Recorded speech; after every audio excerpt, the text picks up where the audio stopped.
Muy buenas noches, posiblemente tarde para algunos. Eh, Estamos muy contentos de tenerlos una vez más a todos los que han estado ya por más de una vez en nuestros webinars de los días viernes. Queremos iniciar compartiéndoles para los que a lo mejor se incorporan por primera vez sobre comentándoles sobre el trabajo de las sociedades bíblicas unidas, Sociedad Bíblica Nacional en cada uno de nuestros países. Bueno, primero les habla Francisco Viguera, director ejecutivo de la Sociedad Bíblica Chilena. El señor hace muchos años, 1804, comenzó la obra bíblica en el mundo a través de las sociedades bíblicas unidas, donde nos encomendó la tarea de ser el brazo extendido hacia la iglesia para poder colaborar con la provisión de escrituras y que todo el mundo pudiera conocer directamente la palabra de Dios. Y es por eso que partimos en la traducción de la Biblia. Muchos se preguntan a veces, ¿pero para qué una nueva traducción? ¿Por qué tantas traducciones? La verdad que es muy importante que cada pueblo, que cada nación, que cada tribu pueda contar con la palabra de Dios, la Biblia, en su propio idioma. A mí, en lo personal, como hispanohablante, el Señor toca mi corazón en español, nuestra lengua materna. A los alemanes o a los chinos, ¿no es cierto? Aunque uno sepa una segunda o tercera lengua, el Señor siempre nos va a hablar en nuestra primera lengua. Ahí el Señor va a tocar nuestro corazón y nuestro entendimiento. Y es por eso la importancia de poder tener la palabra de Dios eh, traducida al máximo de lenguas e idiomas, y sobre todo a estas idiomas y lenguas minoritarias que a veces quedan ahí por ahí olvidadas, ¿no es cierto? Y en eso trabajamos. Hay países en Latinoamérica que tienen más de 20, 30, 50 lenguas, como en el caso de México, y otros países en Centroamérica. Nosotros acá en Chile hemos traducido la Biblia a Mapudungún para nuestra generación de indígenas, mapuches, para los gitanos y también para la gente de Isla de Pascua, para quienes hayan escuchado hablar de Isla de Pascua, también hemos traducido el Nuevo Testamento para ellos. Y bueno, después de eso, ¿no es cierto?, viene todo lo que es la impresión, distribución de la palabra de Dios. Pero no solo queda en traducción, en impresión y distribución. Finalmente, lo más importante es ponerla, llevarla, ¿no es cierto?, en conjunto con la iglesia, con otras organizaciones, a las comunidades, a las personas, a ustedes mismos. Seguramente su primera Biblia, alguien se la regaló, una Biblia de la Sociedad Bíblica Unida. Y necesitamos trabajar en la interacción de la Biblia. Entonces tenemos traducción, impresión, distribución y también interacción. Que las personas puedan hablar con la palabra de Dios, conversar, relacionarse más íntimamente. Y aparte de todo lo que es el ministerio bíblico en sí, también desarrollamos una cantidad importante de programas, de proyectos relacionados con niños, con cárceles, con personas con distintos tipos de dificultades. Eh, Estamos en todos los momentos críticos de cada uno de nuestros países. A veces aquí nos ha tocado terremotos, este año unos tremendos incendios, muchas personas que perdieron todo. Ahí estamos junto a la iglesia acompañando y proveyendo de la palabra de Dios como primera cosa y otros materiales de apoyo y de ayuda. Así que bueno, para los que están por primera vez y a lo mejor poco saben de la Sociedad Bíblica Unida, desarrollamos una cantidad importante, muy importante de programas, de proyectos y sobre todo lo que les comentaba, la traducción y apoyo y servicio a las iglesias. Encargarles que por favor pongan al lado de su nombre o renómbrense en su Zoom, pongan su nombre y al costado del país. Es importante poder saber de qué país usted está con nosotros hoy día. Hay muchos países que están participando en todos los webinars y todas las semanas, al final del webinar, regalamos un producto bíblico para una persona por país. Por eso que es importante saber de qué país es usted, porque puede ser uno de los elegidos de esta noche. También hacer énfasis en que si usted está interesado en hacer alguna pregunta, cuando sea el tiempo de preguntas, hay un chat que dice preguntas, o sea, está renombrado como preguntas esa persona. Así que usted dirija a esa persona las preguntas que quiere realizar de esta manera. En el tiempo de preguntas, vamos a hacer lo posible por responder el máximo de preguntas que nos hayan llegado. Bueno, y para ya dar inicio a esta jornada, lo vamos a hacer con una oración. Les invito a que podamos inclinar nuestros rostros y oramos. Padre amado, Padre bueno, alabamos y exaltamos tu nombre en esta tarde-noche, Señor. Te damos gracias porque has permitido que en día Viernes Santo, Señor, podamos apartar este tiempo para seguir aprendiendo más de ti, Padre amado.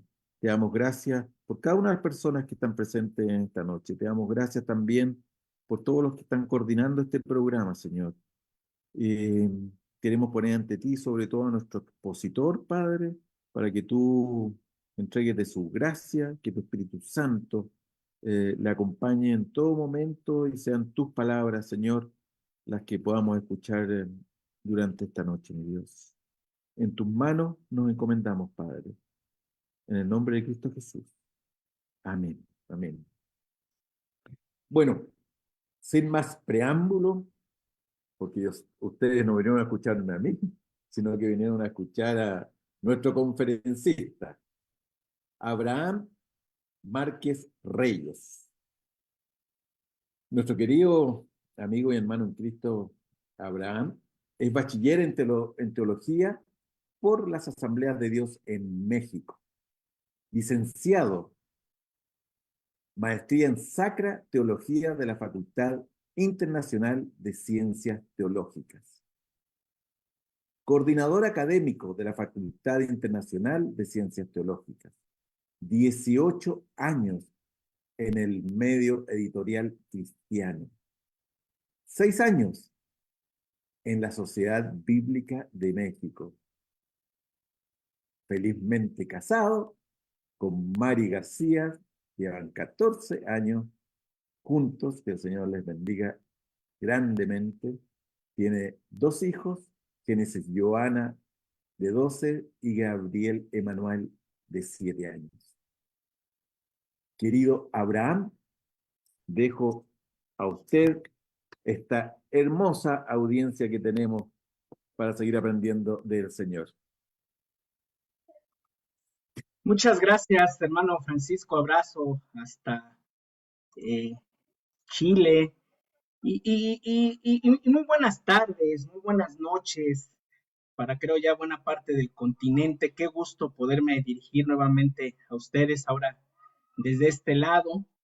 Me permito saludarles a nombre de todo el equipo de la Sociedad Bíblica de México, de manera especial de mi director general, mi jefe, el arquitecto Julio Splicker Martínez. Y qué bendición, ¿no? El poder estar de nuevo en este espacio para abordar un tema que, debo yo decir, me ha apasionado. Quiero agradecer también a mi hija Génesis, de ella es el dibujo que se ve, estuvo ahí trabajando conmigo hoy en la presentación. Un tema que me ha apasionado desde que estaba yo muy pequeño y buscaba yo respuestas, ¿no? ¿Por qué el sacrificio de Cristo? Las implicaciones del sacrificio de Cristo, las formas del sacrificio de Cristo. Preguntas que debo decir, no encontré respuesta, ¿no? Hasta ya avanzado yo de edad, cuando mi primer pastor me motiva a estudiar, me dice, nunca te guardes las preguntas, al contrario, sácalas, investiga. Y me encontré con un mensaje en el libro de Hebreos que hoy quiero analizar desde el contexto general del libro, que ofrece muchas respuestas que yo no lo sabía. Se plantea también la iglesia del primer siglo, ¿no? En torno a la redención de Cristo, cómo identificar lo que sucede a la luz del Antiguo Testamento y cómo llevarlo, ¿no? Al filtro de la iglesia, no solo judía, sino también de la iglesia gentil, ¿no? Desde el primer siglo. Y quiero iniciar estableciendo las complejidades propias del tema. Al abordar el contexto general de este escrito, nos encontramos desde el principio con varias cuestiones, con varias particularidades que merecen nuestra atención para poder entender exactamente qué es lo que el autor desea comunicarnos. La primera es buscar entender lo que realmente el autor, insisto, está intentando comunicar a una comunidad muy específica a la que él se dirige. Y la segunda, que tiene que ver con las influencias externas e internas que el autor tiene cuando va formulando esta teología, que muchos ponen incluso al nivel de Romanos por su profundidad y por su alto valor teológico, ¿no?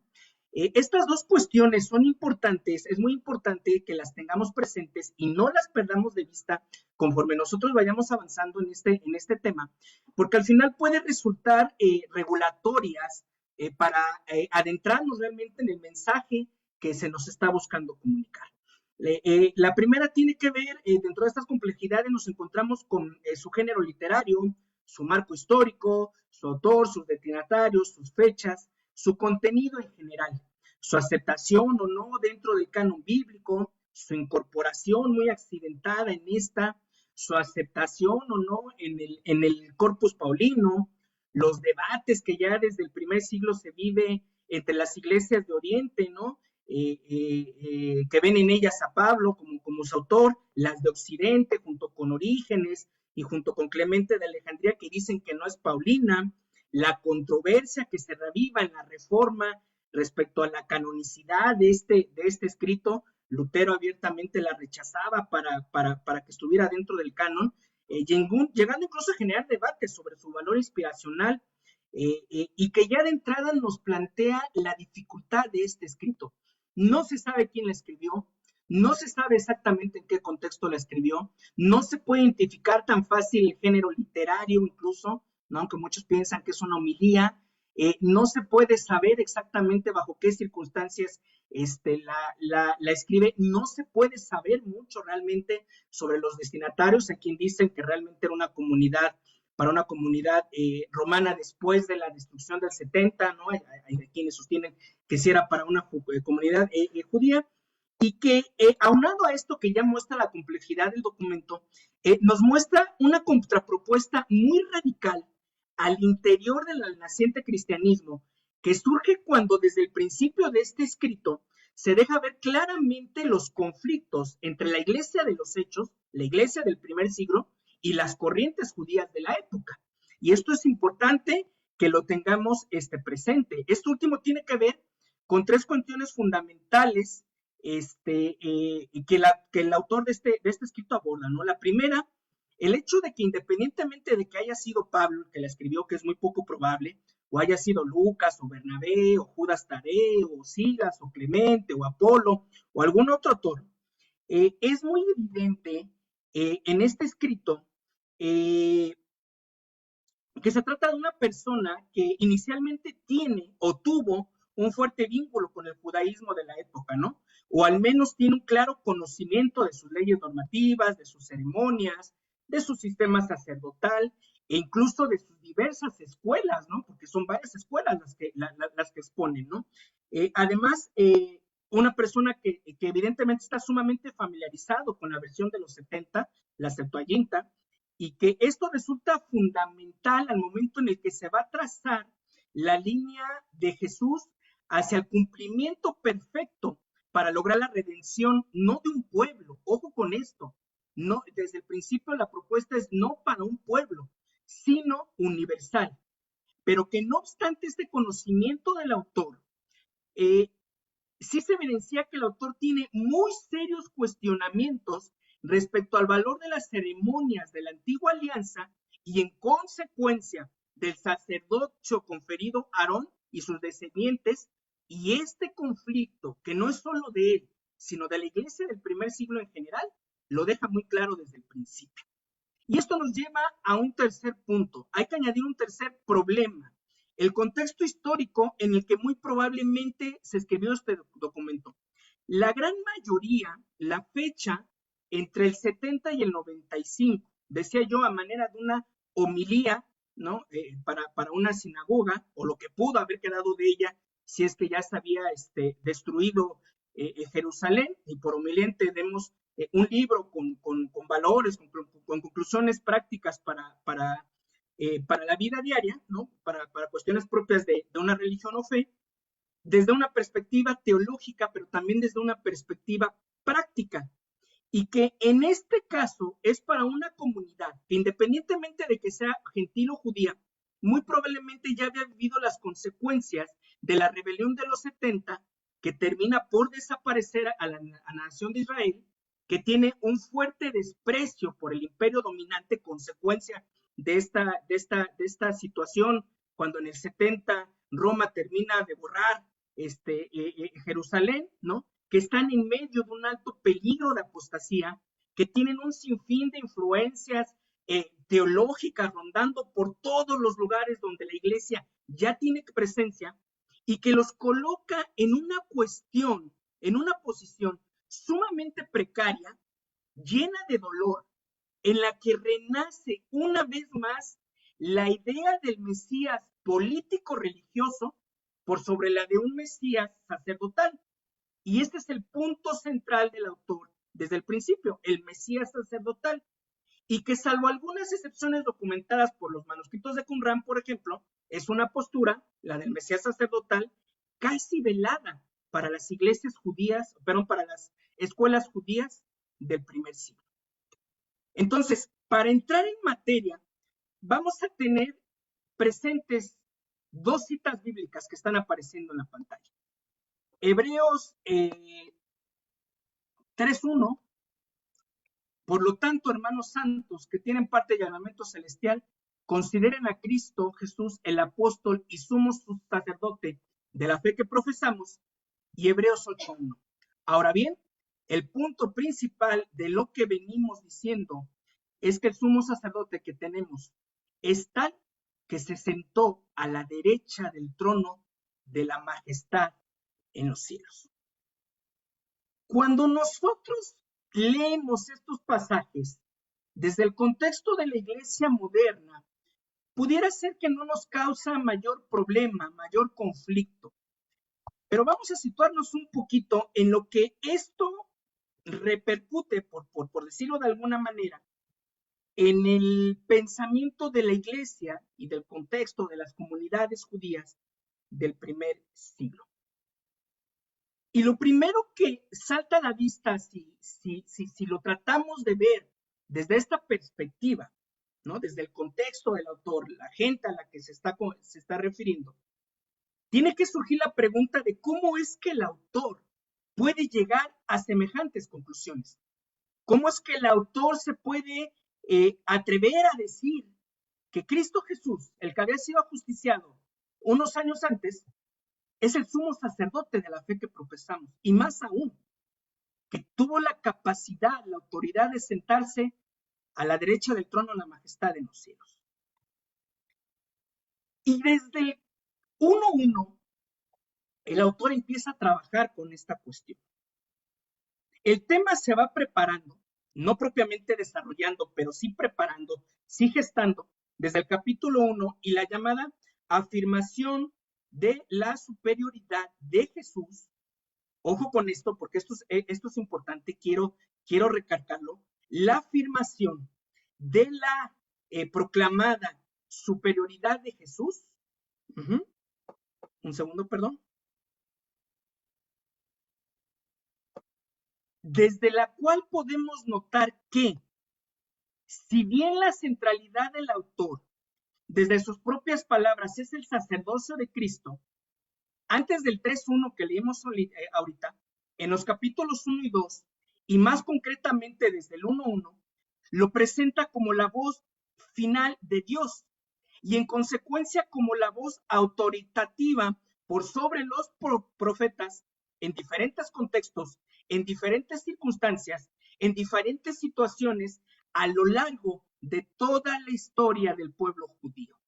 La afirmación sobre la superioridad de Jesús, Dios, que muchas veces y de distintas maneras, ojo con lo que es subrayado, habló en otros tiempos a nuestros padres por medio de los profetas, en estos días nos ha hablado por medio del Hijo, a quien constituyó heredero de todo y mediante el cual hizo el universo. Y si esto fuera poco, en los versículos 3 y 4 muestra la afirmación, la dimensión de la afirmación que acabamos de leer. Y es lo que está aquí. Él es el resplandor de la gloria de Dios, la imagen misma, dice el autor, de lo que Dios es, quien sustenta todas las cosas con la palabra de poder. Acá arriba nos habla del que ha hablado en nombre de Dios.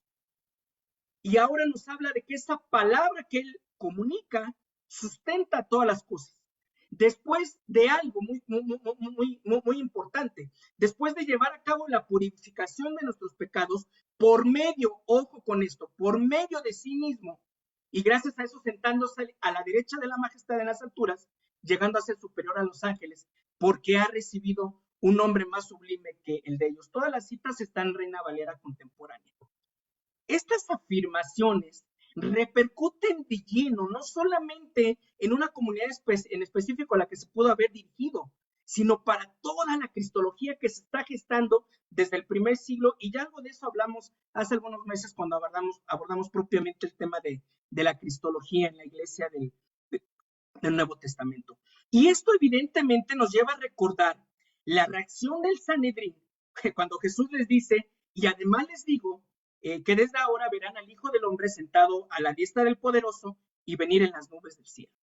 Y todos sabemos lo que ese día sucedió. Ayer nos lo recordaron, ¿no? Antier nos lo recordaron en nuestras iglesias. La reacción del Sanedrín, donde están todas las escuelas judías, cuando Jesús dice esto, y resulta que más o menos 30, 40, 50 años después, la iglesia lo vuelve a reafirmar a través de la lectura que tenemos en la parte de abajo. Entonces, esto me lleva a analizar las implicaciones de este mensaje que habla de la superioridad de Jesús. Y lo primero que me encuentro en el 1.1 de Hebreos es un paralelismo, tanto con Génesis 1.1 como con Juan 1.1. Y no son pocos los autores que sostienen que estos versículos iniciales de Hebreos, ¿no?, hacen referencia por analogía con el comienzo de Génesis 1 y del Evangelio de Juan. En ambos casos se habla de un sujeto que supera con creces la historia. En el principio, dice Juan, ya existía la palabra estaba con Dios y Dios mismo era la palabra. Y aparece lo que decía hace un momento cuando leíamos Hebreos, aparece una afirmación de alta relevancia inicial. El verbo hablar como un elemento de continuidad que va directo a toda la historia del Antiguo Testamento. Dios habló, dice el autor, a los antepasados y lo hizo de muy diversas maneras. No obstante, ahora, en nuestros tiempos, nos ha hablado en estos últimos tiempos a través del Hijo. Entonces, lo que aquí vemos es a Dios como el sujeto, en una primera instancia Dios, como el sujeto inicial de este verbo, del verbo hablar. Y después esta autoridad, esta facultad de comunicar los designios divinos pasa al Hijo. Porque Dios en este proceso de comunicación establece como heredero al Hijo, por quien hizo el universo, una vez más, un paralelismo con Juan 1.1. Y desde esta posición es que el Hijo es heredero. ¿Heredero de qué? Le preguntaremos al autor de Pablo. Bueno, pues de Hebreos, perdón. Heredero del todo resplandor, de su imagen y sustento de todas las cosas. ¿Y por medio de qué es que Él es heredero de todo el resplandor de la imagen de Dios y sustento de todas las cosas? Ahí está la respuesta en el mismo Hebreos 1. Por medio de su palabra, por medio de lo que el Hijo heredero comunica, mostrando así una unidad eterna con la imagen misma de la sustancia de Dios.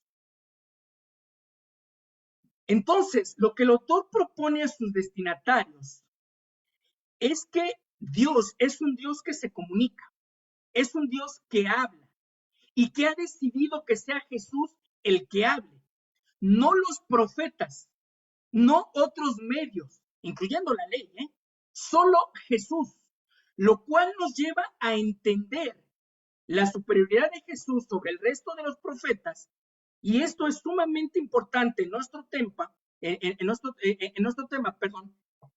porque si unimos esta función, este oficio, este ministerio de profeta supremo, con lo que más adelante el autor va a presentar como el gran sumo sacerdote, pues entonces nos estamos encontrando con un sacerdote que comunica, un sacerdote que anuncia. No es tanto un sacerdote ceremonial. No perdamos de vista esta frase. No es tanto un sacerdote ceremonial. Es un sacerdote que oficia desde el mensaje que comunica, desde la palabra. Entonces, constituido, dice Hebreos, sumo sacerdote por la palabra.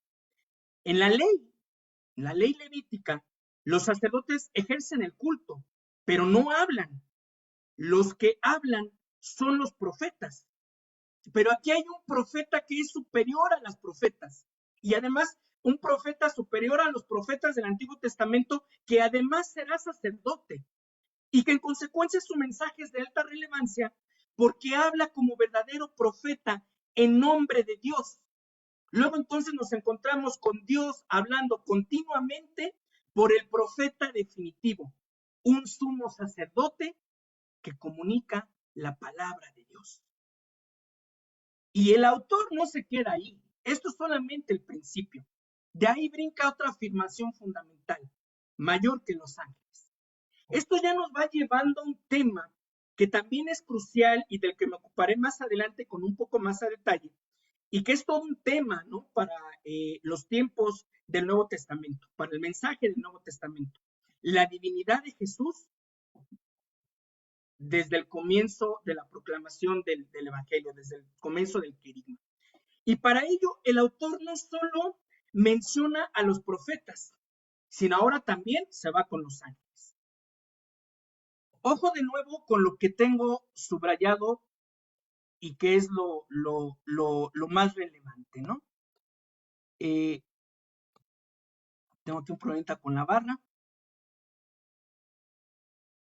Porque a cuál de los ángeles dijo Dios jamás, mi hijo eres tú, yo te he engendrado hoy, y otra vez yo seré el padre y él será a mí y el hijo. Esto que está subrayado, insisto, leámoslo desde el contexto de esta comunidad que está tratando de identificar desde el dogma, pero también desde la praxis, el cristianismo, el mesianismo, la deidad o no de Jesús, ¿no? Y otra vez cuando introduce el primogénito al mundo, es decir, el sacerdote que desciende con el mensaje, dice, adórenle todos los ángeles de Dios. Ciertamente los ángeles dice, el caso es ángeles espíritus, y a sus ministros llamas de fuego. Mas el del Hijo dice, tu trono, oh Dios, por el siglo de los siglos, centro de equidad es el centro de tu reino. ¿Cómo lo ejerce? Amando la justicia, aborreciendo la maldad. Por lo cual, dice el escritor, te ungió Dios, el Dios tuyo, con óleo de alegría más que tus compañeros, ¿no? Y tú, oh Señor, en el principio fundaste la tierra y los cielos son obra de tus manos. Ellos perecerán. ¿Quiénes ellos? El sistema sacerdotal. Mas tú permanecerás. Y todos ellos envejecerán como una vestidura. Y como un vestido los envolverás y serán mudados. Pero tú eres el mismo, el inmutable, el que no cambia, el eterno.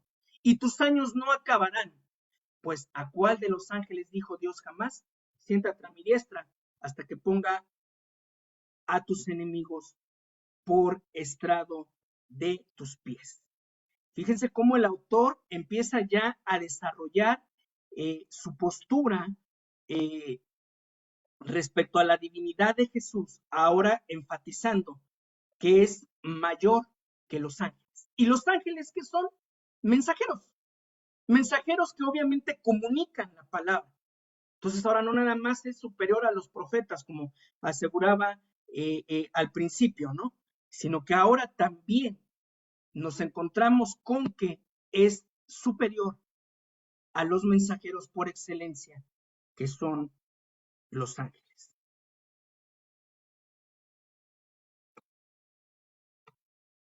Y entonces aparece el Hijo como comunicador y como mensajero supremo.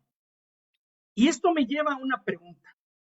¿Qué, cómo y desde qué perspectiva nos está comunicando esta verdad el autor? Y quisiera invitarles a que observemos la transición de ideas que hasta ahorita va recorriendo el autor. El Hijo ha venido a ser, el Hijo ha heredado, el Hijo ha efectuado la purificación, de tal suerte que Él porta el designio de Dios desde su principio hasta su conclusión, enfatizando las distinciones entre cielo y tierra y haciéndolo en consecuencia mayor que los ángeles. Entonces, el Hijo, como comunicador supremo, uno y solo uno es el Hijo. Los otros son solo, entre comillas, ángeles, que dicho sea de paso, son los mensajeros, los que comunican el mensaje, los que hablan de parte de Dios hasta que aparece el Hijo y entonces viene la revelación completa y absoluta a través del Hijo. Y esto que estoy mencionando pega fuertemente en la cultura del primer siglo, porque no es otra cosa que un paralelismo, esta afirmación, con el Salterio y una de las principales lecturas litúrgicas del judaísmo. Aparece aquí un tema que es altamente relevante para lo que se viene en nuestro estudio. La alusión que con las expresiones aquí ángel dijo una vez, hijo engendrado, pone la mira a dos salmos, el Salmo 2 y el Santo 110, concretamente con la afirmación de, mas del Hijo dice, tu trono, oh Dios, por los siglos de los siglos, cetro de equidad, es el cetro de tu reino. Vamos al comparativo con el Salmo 2, 7 y 8. Yo daré a conocer el decreto que el Señor me ha comunicado. Tú eres mi hijo, que es lo que toma el autor de Hebreos, que en este día te he engendrado. Pídeme que te daré las naciones como herencia y tuyos serán los confines de la tierra.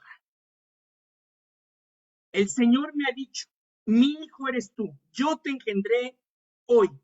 En un tema de abierta filiación, no hay gran complejidad en identificar esto, y que a partir del versículo 8 dan claves paralelismos con lo expresado por el autor de Hebreos, enfatizando la duración de su posición para siempre, tal como caracteriza, al que según el salmo en cuestión recibe por herencia, otra vez la palabra herencia, las naciones, los confines de las tierras, a los que juzga destruyendo a los enemigos porque ha triunfado sobre ellos, una alusión que algunos alegorizan a los efectos del pecado, lo cual evidentemente corresponde al que se sienta a la diestra de Dios como vencedor. Y aparece entonces el Salmo 110, 1 y 2. Palabra del Señor a mi Señor. Siéntate a mi derecha hasta que yo ponga a tus enemigos por estrado de tus pies. Desde Sión el Señor extenderá tu cetro real para que domines a todos tus enemigos. Una vez más aparece la figura del vencedor sentado a la diestra, el lugar de preeminencia hasta que ponga a tus enemigos por estrado de tus pies, juzgando y dominando otra vez a los enemigos y además ofreciendo una maravillosa clave para explicar ahora sí la gran paradoja del sacerdocio de Cristo. Mismo salmo, un versículo más adelante. El Señor lo ha prometido y no va a cambiar de parecer. Tú eres sacerdote para siempre. Ojo con esto, según el orden de Melquisedec. Según el orden de Melquisedec. Entonces, respecto al tema del sumo sacerdote, de entrada y desde los evangelios, nos encontramos con tres cuestiones que son importantes. Vuelvo al punto, esto ahorita a nosotros nos puede sonar fácil de asimilar, desde que nos dieron los cursos iniciales, cuando nos acercamos a alguna congregación, nos dijeron, nos trabajaron estos conceptos, ¿no? Jesús, el gran sumo sacerdote. La iglesia del primer siglo lo tiene que ir desarrollando y lo tiene que ir explicando. Y esta afirmación desde los evangelios nos lleva a algunos problemitas que no me quisiera saltar. El primero tiene que ver con la no demanda de títulos por parte de Jesús. Jesús mismo no viene a demandar, en la gran mayoría de los casos, un título mesiánico para sí. No los niega, por supuesto, pero tampoco los exige. Y cuando se aborda de alguna manera cruzada estos temas, él se centra no en su figura mesiánica, sino en los efectos de justicia y amor que implica el cumplimiento de su mesianismo. Y no es hasta que la iglesia va desarrollando su cristología, juntamente con los escritos que hoy reconocemos como inspirados, que aparecen confesiones en las que se presenta a Jesús como el Cristo glorificado. Número 2, las confrontaciones que esta afirmación tiene con las escuelas rabínicas.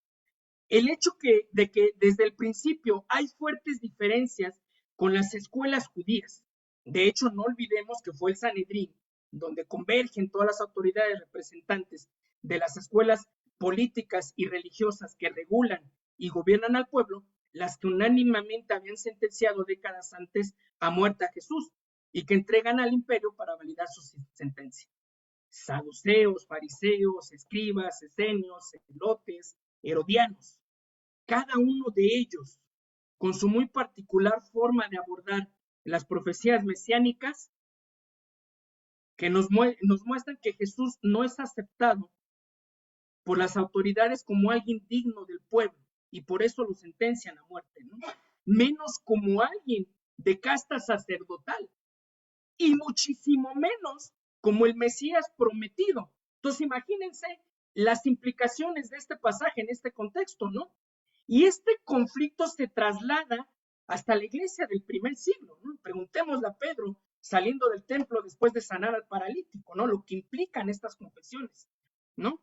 Y en especial, aunque no son todas, con las escuelas que insisten en reducir el evangelio en el primer siglo ya dentro de la iglesia a una mera interpretación rígida de la ley como condicionante para ser cristiano y que nos lleva de la mano con la tercera cuestión de este punto. La respuesta que los evangelios dan. Los evangelios nos muestran que muchos títulos han sido aplicados a Jesús desde las primeras décadas. Jesús proclamaba mensajes divinos, como lo habían hecho los profetas, y se le reconocía, por tanto, como un profeta, e incluso como el profeta que esperaban. El profeta semejante a Moisés, cuya venida había sido anunciada a través de la ley, concretamente en el Deuteronomio. Profeta en medio de ti, de tus hermanos, como yo, te levantará Jehová tu Dios. A él vas a oír conforme a todo lo que le pediste a Jehová tu Dios en Horeb, el día de la asamblea, diciendo, no vuelva yo a oír la voz de Jehová mi Dios, ni vea yo más este gran fuego para que no muera.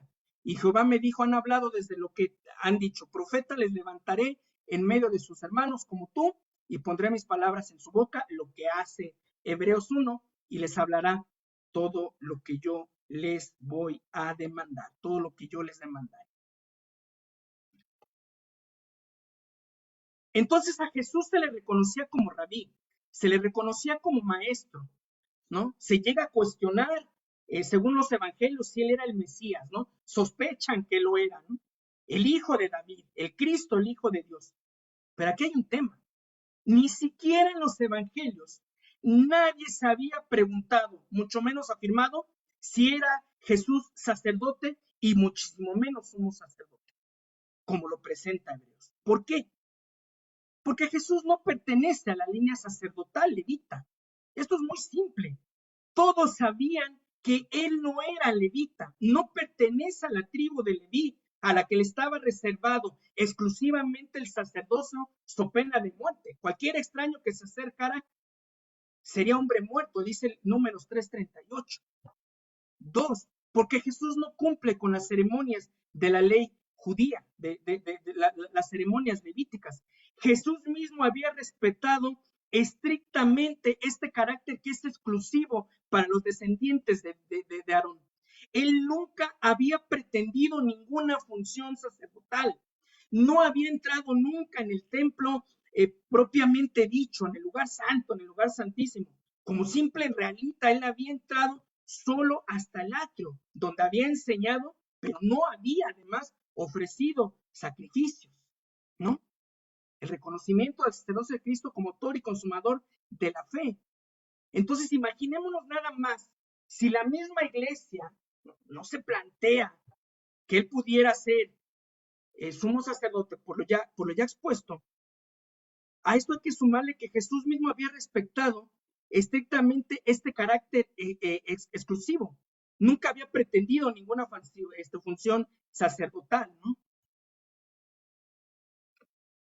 Y que sin embargo, para el autor de Hebreos, sí cabe la posibilidad de un reconocimiento de Jesús, no solamente como el sacerdote o como el sumo sacerdote, sino como el gran sumo sacerdote. A todo lo anterior, ¿no? Sumémosle que para el autor no es solo el sacerdote, sino el gran sumo sacerdote. Ahí está, Hebreos 4:14. Por lo tanto, y ya que en Jesús, el Hijo de Dios, tenemos un gran sumo sacerdote que traspasó los cielos, retengamos nuestra profesión de fe. Y va más allá, porque esto lleva a una afirmación de una redención universal. Para justificar en este contexto esta afirmación, con todas las implicaciones que esto tiene y que apuntan al tema de la redención universal, tema central en este libro, el autor tiene que echar mano de una serie de recursos interpretativos, desde las mismas bases del judaísmo, desde sus lecturas, sus ceremoniales y de la misma Torá, para poder probar que lo que está diciendo no choca con la revelación del Antiguo Testamento. ¿Cómo la iglesia llega a esta conclusión de o a desarrollar esta línea, esta teología, esta cristología sacerdotal? Luego entonces, este es un tema de cristología sacerdotal, desde el que a manera de punto de partida podemos y debemos plantearnos dos cuestiones. Número 1, la línea sacerdotal de Jesús, y número 2, la forma en la que la iglesia va desarrollando esta cuestión. La línea sacerdotal de Jesús. La afirmación inicial es una, y de ahí partimos. Hebreos 7, 20 y 21. Y esto no fue hecho sin juramento, porque los otros ciertamente sin juramento fueron hechos sacerdotes, pero con el juramento del que dijo, juró el Señor y no se arrepentirá. Tú eres sacerdote para siempre, otra vez, según el orden de Melquisedec. Y número 2, de la lectura ceremonial de Génesis 14, 7, 20. El autor de Hebreos echa mano de una de las lecturas ceremoniales más recurrentes. Y básicamente me quiero centrar en lo que está subrayado. Entonces Melquisedec, rey de Salem y sacerdote del Dios Altísimo, sacó pan y vino y le bendijo diciendo, bendito sea Abraham, y le entregó los diezmos. Entonces nos encontramos con la afirmación de que Jesús es sacerdote, pero no sacerdote desde el orden levítico, sino sacerdote desde el orden de Melquisedec. Y esto nos lleva a algunas otras cuestiones. El problema con y de Melquisedec. El punto de arranque de la comparación parte del hecho de que ni Melquisedec ni Cristo forman parte otra vez de la tribu de Leví. Melquisedec era sacerdote, era rey de Salem, sacerdote del Dios Altísimo, sus días no tenían un principio, no tenían fin, y que era asimilado al Hijo de Dios, ¿no? Y esta existencia sin fin permite evocar un rasgo esencial del sacerdocio de Cristo: la identidad de Melquisedec. No se sabe casi nada, y las especulaciones van desde los que lo identifican como un líder local, un líder de la región, hasta quienes ven en él un sumo sacerdote de origen absolutamente divino. Por cuestiones de tiempo no nos vamos a centrar mucho aquí, pero lo que sí es un hecho es que esta aseveración nos muestra dos cuestiones muy evidentes en la narrativa del Nuevo Testamento y que son importantes para entender el mensaje. Número uno, lo decía al principio, el rompimiento ideológico muy fuerte entre la naciente iglesia y el judaísmo, al grado que la iglesia dice, señores, es que no es conforme al orden levítico, es conforme a un orden sacerdotal diferente y mejor. Y número dos, el tema del desarrollo de una cristología desde el cumplimiento de la ley sin ser levítica. Cómo el autor elabora un mesianismo, una figura de cumplimiento dogmático respecto a Jesús, cumpliendo la ley, pero desde un sacerdocio que no es levita. Jesús cumple la ley, pero no desde el rigor del ceremonialismo propio de la ley levítica. Y ojo, esto es muy importante. No por eso se desacredita esta ley, porque el autor, que tiene una capacidad extraordinaria de ir al detalle, muestra cómo en la misma Torá hay una forma en la que Dios pudo hablar de diferentes maneras, ahora también por el Hijo, a través del sacerdocio de Melquisedec. El autor sí se basa en la Torá, sí se basa en lo que hoy llamamos el Pentateuco, en los libros sagrados del judaísmo, ¿no? Y es desde ahí que encuentra que hay un sacerdote excelente, superior al de Aarón, al que el padre del pueblo, es decir, Abraham, el fundador, le había ofrecido tributo, y desde el que Cristo cumple con amor la ley. En este sentido, yo quiero citar lo que hace unas semanas en este mismo foro nos enseñó el doctor Fernando Mazariegos, ¿no? En el webinar de Jesús y la Torá, el cumplimiento de la ley por medio del amor, ¿no? Muy recomendable, si lo pueden buscar, está en los Facebooks de las diferentes sociedades bíblicas. Estoy viendo aquí, busquen ustedes publicaciones del viernes 2 de febrero, vale mucho la pena. ¿Cómo cumple Jesús la ley? Desde la figura del amor, desde la figura del prójimo, desde la figura no literal ceremonial, sino entre otras cosas del sermón de la montaña, ¿no?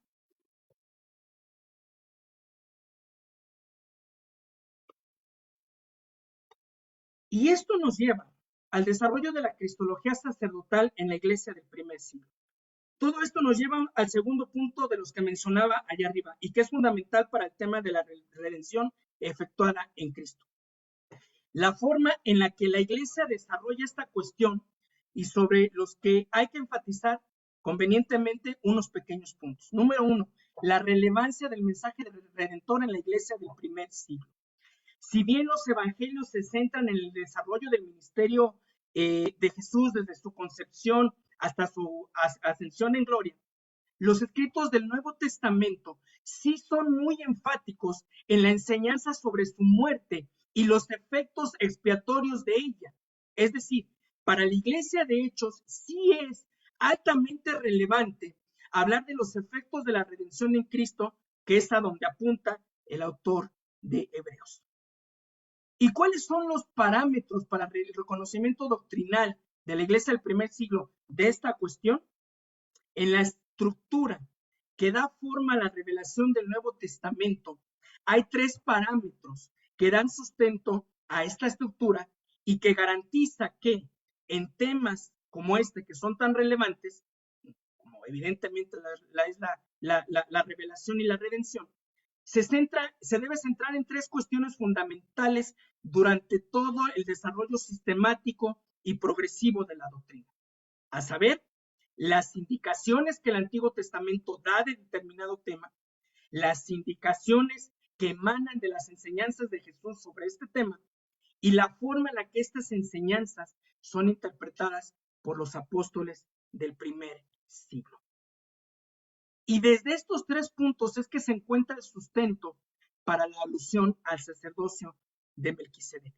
Siguiendo estos principios, la alusión a Melquisedec proviene de la experiencia del fundador de la nación, indicada en el texto sagrado para las comunidades judías. Y si bien confronta el sacerdocio de la antigua alianza, porque sí lo hace, también faculta, también acredita a toda la teología del Nuevo Testamento que da cuenta de la divinidad y en este caso del sumo sacerdote de Cristo. Proviene esta enseñanza, este personaje del Antiguo Testamento. No choca con las enseñanzas de Jesús, que jamás niega ser el enviado de Dios, y tiene clara consecuencia en las enseñanzas de la iglesia por todo el imperio que ya estaba establecida, por todo el imperio del primer siglo.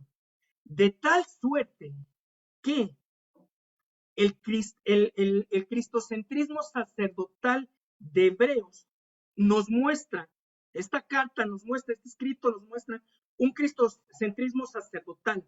Solo el sacerdocio se encuentra en él, solo en él. Antes de él, el sacerdocio solo era una sombra, no tenía el mismo valor. Y no es hasta con Cristo, hasta que Cristo aparece, que se encuentra la plenitud de esta figura, el cumplimiento pleno de esta figura. Y solo con él se puede identificar, encontrar el auténtico significado del sacerdocio, ¿no? La novedad de este sacerdocio, y que esto también es relevante, porque nos sirve como punto transitorio para el último punto de nuestro tema, y que de paso, responde al planteamiento de la redención desde el mensaje de Hebreos. Un sacerdote que tiene una novedad, presenta una ofrenda que es él mismo. Se presenta a sí mismo como ofrenda. No solo presenta una ofrenda, sino que en esta ocasión la ofrenda es él mismo, ¿no? Entonces,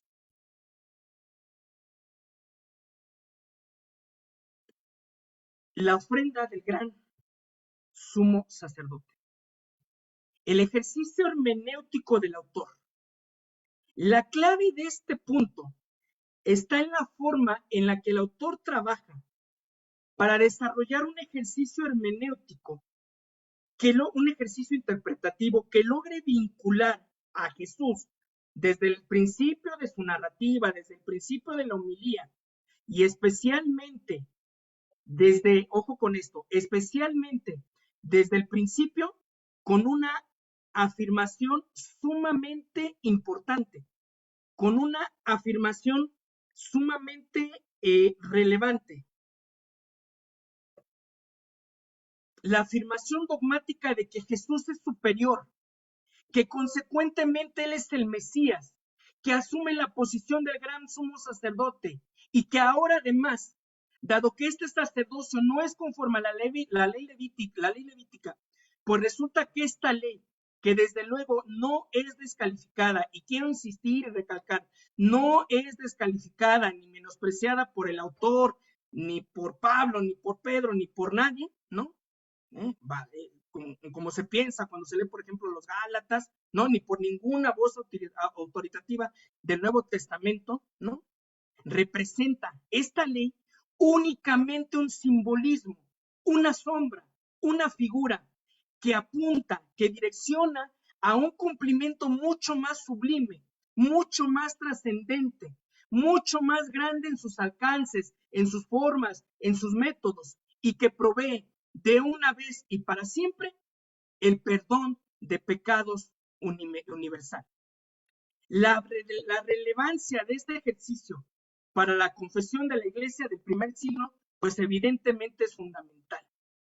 Y esto es aún mucho más grande y relevante que todo lo hasta ahora expuesto, porque al final esta es la consecuencia del mensaje central de este Cristo, de este escrito, cómo Dios habló y habla por su Hijo, y que desde luego no solo tiene que ver con lo que expresó, sino también con lo que manifestó, con lo que realizó y lo que cumplió.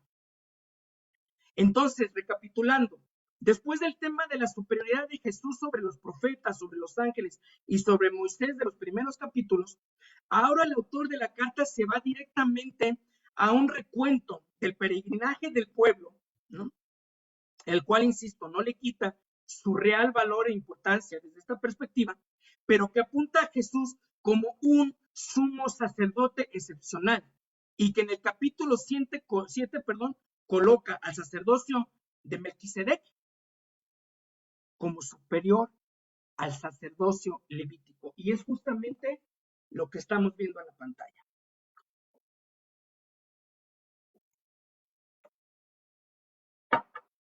Un sacerdote que permanece como eterno, porque su grandeza, ¿no?, es tal que el mismo patriarca, el mismo fundador de la nación que recibe la ley, le dio los diezmos. Melquisedec, que aunque no era descendiente de Leví, toma de Abraham los diezmos, lo bendice, ¿no? Y en consecuencia nadie puede negar que el que bendice es superior al que recibe la bendición. Y lo vuelvo a repetir, el autor de Hebreos lo sustenta desde una narrativa que está en lo que ya los judíos para ese entonces reconocen como un escrito sagrado. Y que nos lleva a la ofrenda del gran sumo sacerdote. Aquí viene la clave de todo esto. Jesús como el sumo sacerdote que necesitamos tener, santo, inocente, sin mancha, apartado de los pecadores y exaltado por encima de los cielos. Algo otra vez fuera de todo orden protocolario del Levítico y que va más allá de mostrar, como lo hace casi todo el Nuevo Testamento, que Cristo con su muerte es la única causa de la salvación, capaz de perdonar el pecado, pero que además, para el autor de Hebreos, lleva a presentar a este sumo sacerdote también como la ofrenda. En Hebreos aparece el Jesús ofrendante y el Jesús ofrenda. Y esto es precisamente lo que el autor añade en este tejido, en este armado, en esta estructura cristológica para justificar el tema de la salvación universal. Cristo como ofrendante y ofrenda. Todo sumo sacerdote, dice el autor, es designado para presentar ofrendas y sacrificios. Y por eso es necesario, esto es el 8.3, que también tenga algo que ofrecer. Y Hebreos 8.3 habla de ofrendas que son sombra y figura de las realidades celestiales, ¿no?, presentando a Jesús como el gran sumo sacerdote. Y lo desarrolla más adelante en el 9.3. Si la sangre de los toros y de los machos cabríos y las cenizas de la brasera rociadas sobre los impuros santifican para la purificación de la sangre, ¿cuánto más la sangre de Cristo, que por medio del Espíritu Eterno se ofrece a sí mismo sin mancha a Dios, el cual limpiará de obras muertas nuestra conciencia para que sirvamos a Dios vivo? Por eso Cristo, y ojo con esto, por eso Cristo es mediador de un nuevo pacto, para que los llamados reciban la promesa de la herencia eterna, pues con su muerte, con su ofrenda, que es él mismo, libera a los hombres de los pecados cometidos bajo el primer pacto. Y llegado a este punto, el autor y la iglesia en general ya no tienen mayor problema en vincular lo sucedido en el Calvario con el tema de la salvación universal. Pues evidentemente, aunque nada, absolutamente nada tiene que ver la ley ceremonial, lo que estamos leyendo de Hebreos 9, con la cruz, ni con la ley, ni con la forma en la que Dios había previsto el sacrificio universal, ¿no? Al final de cuentas, esta cruz, que es un sacrificio, es una ejecución civil y no una ofrenda ritual, es el sustento de la iglesia para presentar al gran sumo sacerdote, que es gran sumo sacerdote porque se ofrenda a sí mismo. El tema del sacrificio y ofrenda de Jesús desde la narrativa del Nuevo Testamento. Y no puedo dejar de hablar, dada la fecha, de la dignidad de este sacrificio. Aquí me voy a permitir hacer un pequeño paréntesis para enfatizar algo que además ya desde hace varias décadas, con autores como Leonardo Boff y algunos teólogos de corrientes menos ortodoxas, se ha venido afirmando. Leonardo Boff creo pone el tema sobre la mesa por ahí de finales de los 70, principios de los 80. Contrario a lo que se ha promovido en la gran mayoría de las ceremonias y liturgias cristianas, católicas, protestantes, contrario al dramatismo de películas para el cine tipo Gibson, ¿no? Lo cierto es que desde la narrativa bíblica y sin pasar por alto el altísimo grado de violencia sufrida en el Calvario, tanto los evangelios como los autores del Nuevo Testamento se niegan fehacientemente a detallar la tortura sufrida por Cristo.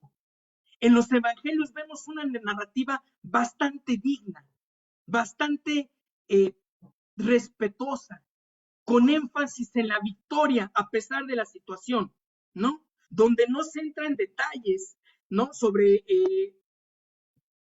la tortura sufrida, con un Dios presente, en comunión y diálogo con su Hijo, reconciliando al mundo consigo mismo. Y si nos vamos más atrás, aún en la ley ceremonial, hay que decirlo, el animal, la ofrenda, muere con dignidad, con el menor grado de dolor. No es desollado vivo, no es torturado, ni quebrantado hasta ser experto en dolores o algo parecido. No es el objetivo de la narrativa bíblica cuando se habla del sacrificio, y no es lo que tiene en mente el autor de Hebreos. Lo que los autores y hebreos sí enfatizan es el hecho de que el sacerdote es instaurado para el ofrecimiento de una víctima que es sacrificada a Dios, y desde ello proveer cierta posibilidad de relación y favores de Dios. Y eso es precisamente lo que identifican los autores en Cristo. El sumo sacerdote que desciende del cielo, que comunica a Dios, que cumple con su ofrenda de sí mismo, que es glorificado y que desde esa posición sigue mostrando misericordia con sus hermanos, como leíamos al principio. Y eso, y nada más que esa, es la redención de la que nos habla Hebreos. Un sacrificio eterno, espontáneo y espiritual, cuya sangre purifica ahora internamente, purifica la conciencia. ¿Por qué?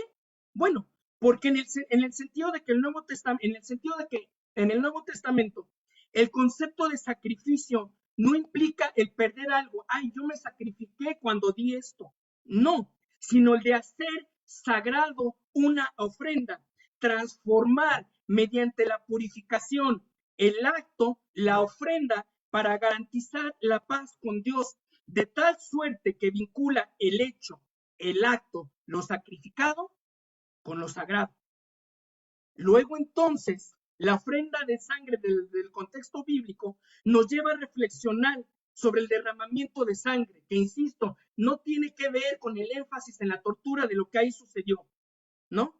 Y esto sin que se justifique ni romantice de ninguna manera la osadía del ser humano, no de Dios, del ser humano crucificando a su creador, pero que desde la narrativa del Antiguo y Nuevo Testamento, y tal como lo toman los autores del texto bíblico, ¿no?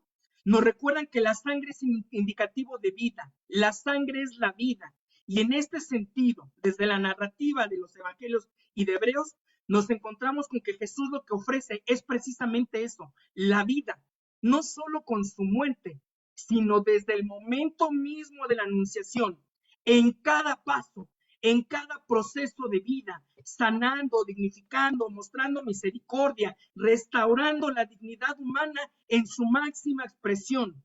Y que evidentemente esto sí, claro, abarca su muerte, pero no solo su muerte, sino también su resurrección, su glorificación. Cristo, compañero del camino, plenamente identificado como sumo sacerdote con nosotros. Un sacerdote digno de fe y de confianza. Dios le habla a Jesús y así el nuevo sumo sacerdote nos habla a nosotros mismos.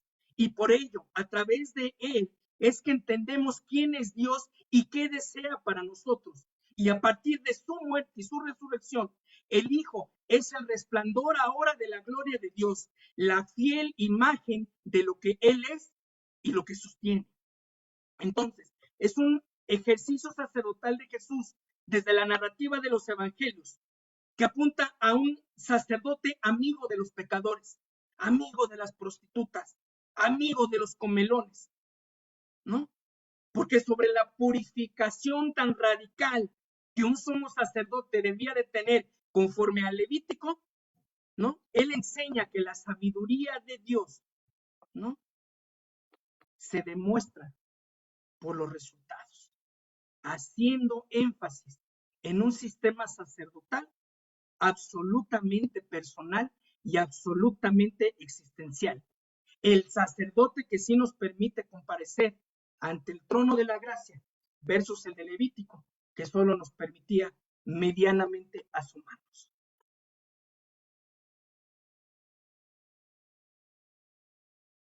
Esto lleva a una pregunta clave. Me ha comido el tiempo, una disculpa, concluyo en 5 minutos. ¿Estamos hablando de una nueva ley? No. No es esto lo que el autor propone. Cuando el autor establece una comparación entre el Antiguo y el Nuevo Testamento, nunca lo hace con la intención de señalar o predisponer a los lectores en contra del Antiguo Testamento, ¿no? Basta leer los últimos 2 capítulos, la Galería de la Fe, ¿no? La nube de testigos con los grandes líderes del Antiguo Testamento para darnos cuenta que no es por ahí. Pero sí pretende demostrar la superioridad del Nuevo Testamento desde la centralidad de Cristo. En él, el autor ni siquiera cuestiona la validez o importancia del sistema del Levítico, pero sí prevé el no regresar a ese sistema y por el contrario, estimula la necesidad de una mayor hazaña. Ahora, debido a la altura del objetivo universal, la salvación universal, la cual, dadas las limitantes del Levítico, solo puede tener cumplimiento en el gran sumo sacerdote que traspasa los cielos y del que, en palabras de Pablo, se puede decir, indiscutiblemente el misterio de la piedad es grande. Dios manifestado en carne, justificado en espíritu, visto por ángeles y recibido, predicado a las naciones, creído en el mundo y recibido en gloria. Y esto nos lleva a reflexionar sobre los alcances del culto y la nueva alianza. Porque lo que aquí se propone no es otra cosa que una nueva alianza para la cual se echa mano de 2 cuestiones. Perdón, ya perdí aquí un poquito la.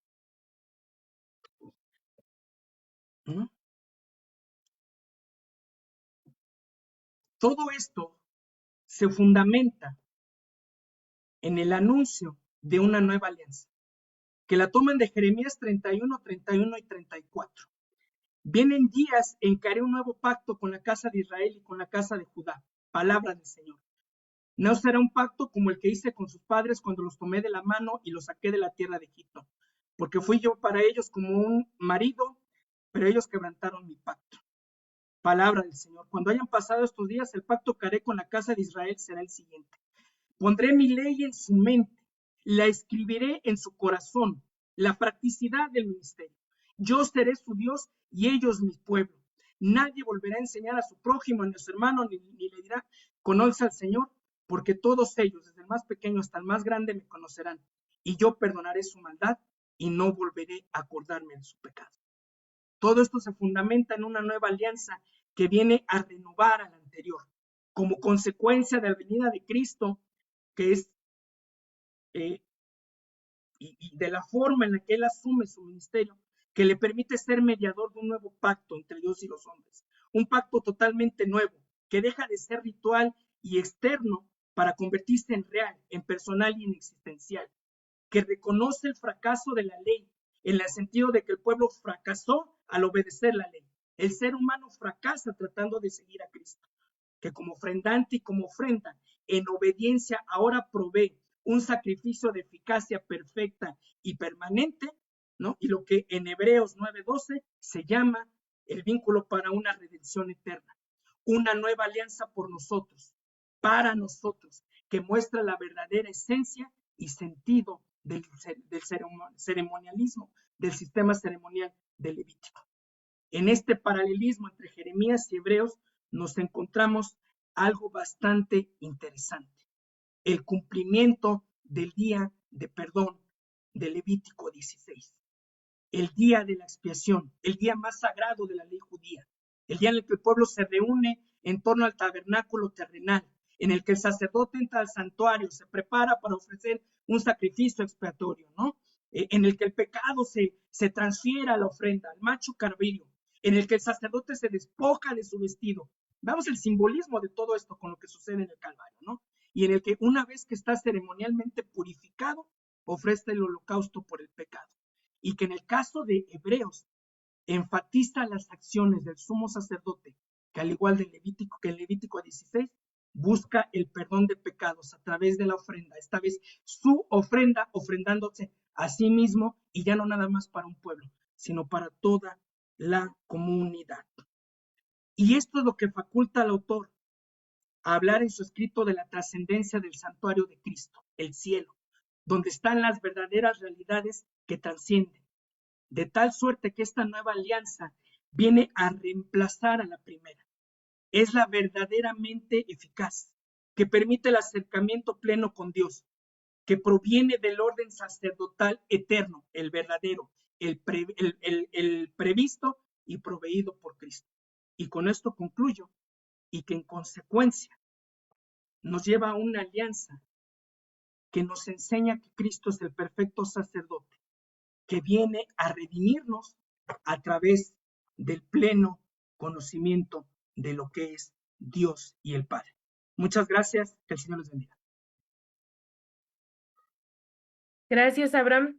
Antes de continuar con las preguntas, pasamos a un video sobre el diplomado de ética, por favor. Las Sociedades Bíblicas Unidas presenta el Diplomado Internacional en Ética Bíblica y Dignidad Humana, en la que profundizarás los principios bíblicos sobre la ética y su aplicación para la vida y la sociedad. Inicio 16 de abril. Se estudia todos los martes y jueves según el horario de tu país. Contamos con los mejores docentes de Latinoamérica, especialistas en Biblia. El diplomado cuenta con un campus bíblico virtual. Puedes estudiar en tiempo real o manejar tus propios horarios. Serás certificado por las Sociedades Bíblicas Unidas. Informes e inscripciones: Facebook Sociedad Bíblica de tu país. Únete a nuestra comunidad de estudiantes. Sociedades Bíblicas Unidas, Campus Bíblico Virtual.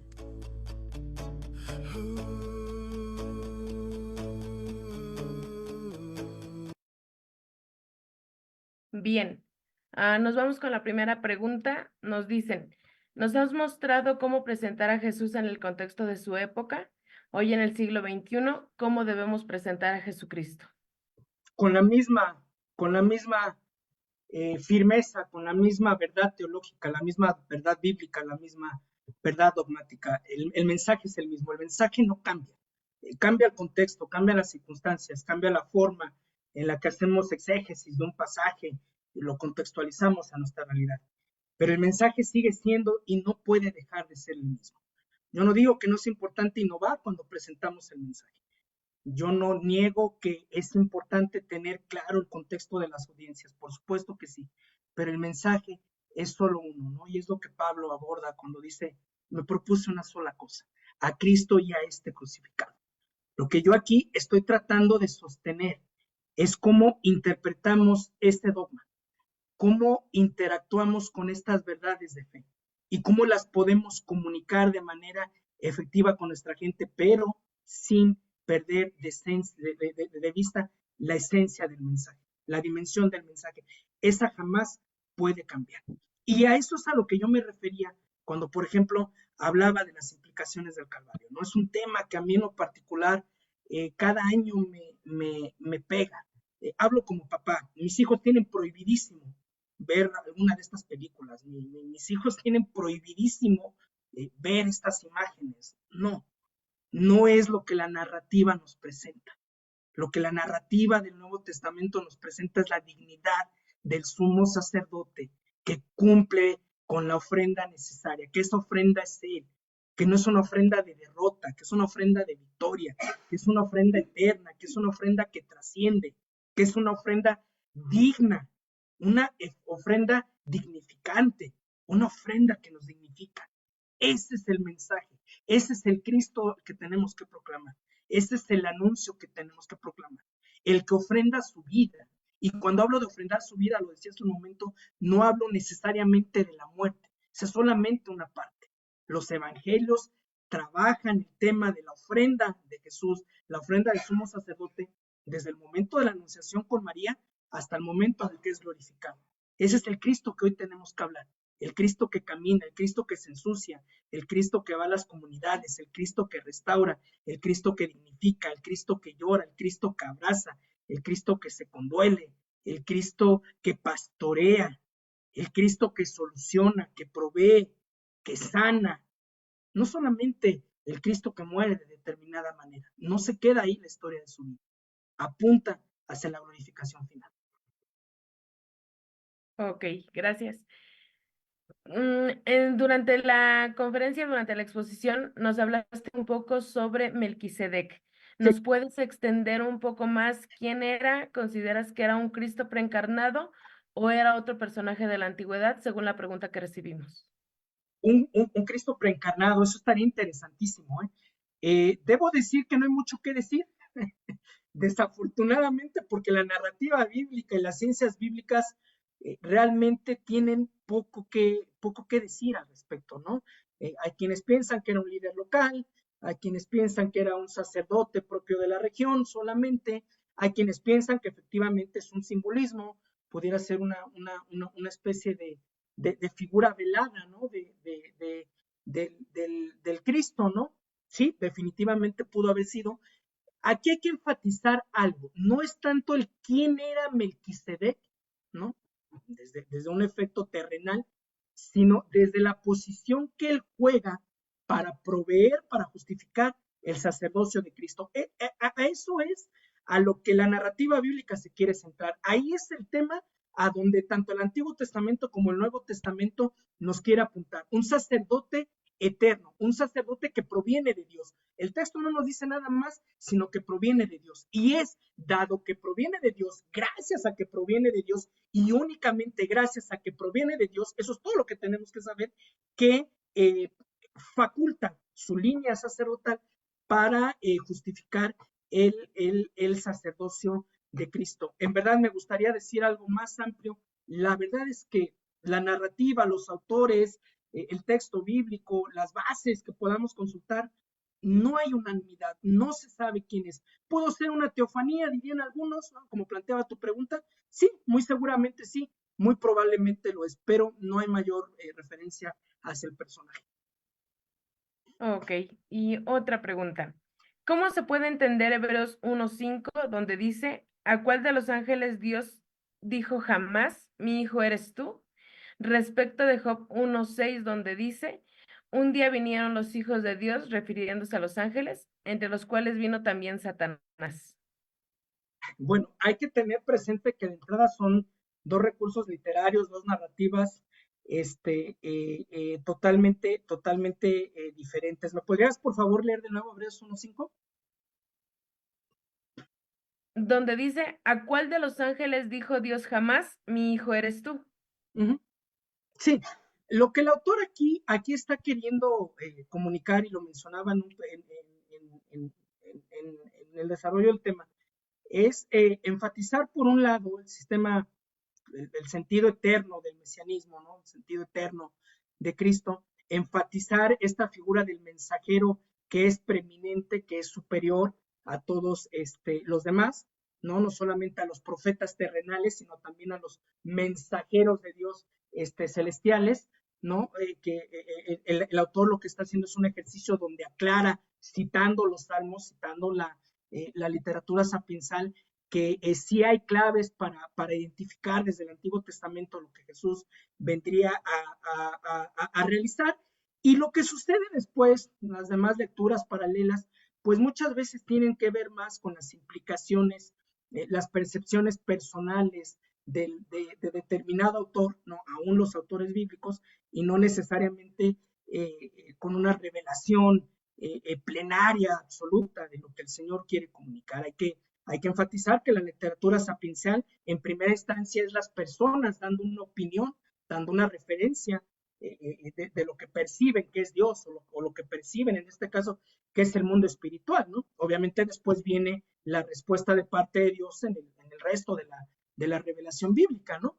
Pero al final de cuentas, estos versículos aislados, como el que leíamos, pues hay que tomarlos así, ¿no? Como la percepción del autor en un momento determinado, en una circunstancia determinada, hay que leerlo en todo el amplio contexto para ver el diálogo que Dios establece ahí, y que, insisto, es la línea que toma el autor de Hebreos cuando él dice, bueno, aquí lo importante es que, bueno, enfatizar que Cristo, o sustentar, ¿no? El argumento que Cristo, como mensajero de Dios, es el mensajero final, el mensajero absoluto, el mensajero supremo, porque es mayor que los profetas terrenales, insisto, y mayor que los mensajeros celestiales, ¿no? El eterno. Ok. Y por último, los judíos y las personas que rechazan el sacerdocio de Jesús, ¿lo hacen porque no creen o porque no entienden estos argumentos? Bueno, yo creo que cada caso es particular. Las corrientes mesiánicas están a la orden del día y se respetan. Digo, toda línea de interpretaciones se debe de respetar y se debe tener diálogo con ella. Creo que sí es un tema de análisis, ¿no? Creo que sí tiene mucho que ver con lo que Pablo le habla, por ejemplo, a los Gálatas, ¿no? Cuando dice, ¿quién los fascinó? Me gusta cómo traduce la Reina Valera 60. ¿Quién los fascinó para creer, hablando de la ley también, para creer en otro evangelio, ¿no? Tengamos cuidado con estas fascinaciones que muchas veces llegan. Quiero ser muy enfático en esto. El autor de Hebreos no descalifica el Antiguo Testamento. El autor de Hebreos no descalifica la ley levítica, no descalifica el sacerdocio levita, no descalifica la ofrenda levítica, no va por ahí. Lo decía en el desarrollo del tema, ¿no? Veamos la conclusión, Hebreos 11 y 12, la gran nube de testigos, menciona a todos los líderes claves del Antiguo Testamento. Entonces, no es un tema de descalificación hacia el Levítico o hacia el Antiguo Testamento, no, pero sí es un tema donde muestra cómo el ser humano fracasa en cumplir esta ley, fracasa en esta primera alianza, y